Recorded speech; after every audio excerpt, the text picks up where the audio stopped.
Last time we wrestled with the first 4 words of the Bible. In the beginning, God. We saw that God is eternal, no beginning, no cause. But that immediately raises another question. Is he just some distant force, or is he personal, purposeful, and good?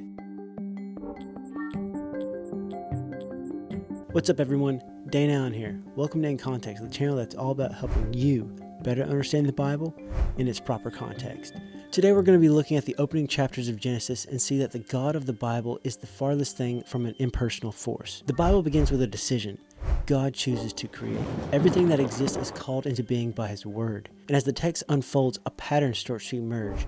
After each part of creation, it says, God said that it was good. That phrase shows up again and again, almost like a rhythm built into the chapter. Not neutral, not chaotic, good. And notice something about the things He made and what they suggest about Him. Think about the parts of the universe that take your breath away. Mountains, oceans, forests, the stars in the night sky, even the flavors and smells in nature that bring you joy. What does that say about the one who made them? The universe runs with order and consistency, but we all recognize that systems like that don't come from nowhere. They reflect intention. Creation doesn't just look functional, it looks thoughtful. Like the work of a mind, not just a mechanism. And as the chapter builds, everything is leading somewhere. God creates the environment first, and then, at the climax of the account, He creates humans. And here, something changes. Up until this point, everything is called good.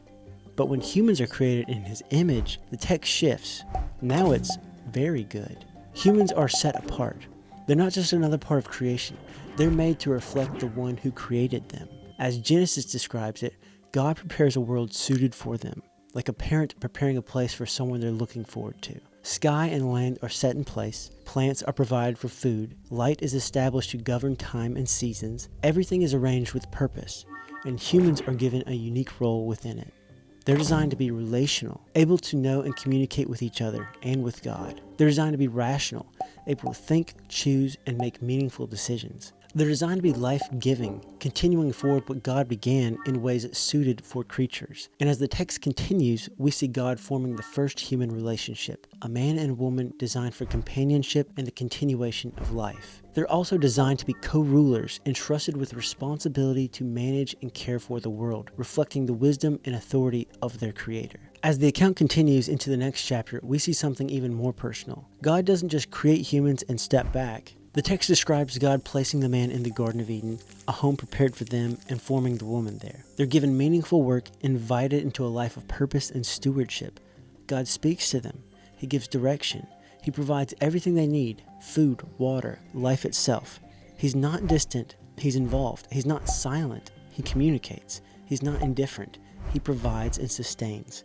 From the very beginning, the picture we're given is of a God who is personally engaged with the people He made, guiding them, providing for them, and inviting them into a shared experience of life. So from the very first chapters of the Bible, a clear picture begins to form. God chose to create. He prepared a world suited for human life. He created people in His image with purpose and responsibility, and He relates to them personally, intentionally, and generously. This is not a distant force.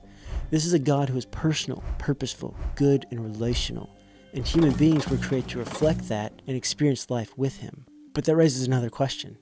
Why do we experience suffering, evil, and death? And why does God sometimes seem distant or silent in the middle of it? To understand that, we have to keep reading, because the story takes a dark turn, and what happens next explains more about our world than we might expect. Next time, we'll explore what went wrong and why it matters. Thanks for watching. If you've been following along or supporting what we're doing here, I just want to say thank you. It really does mean a lot, and it helps make these videos possible.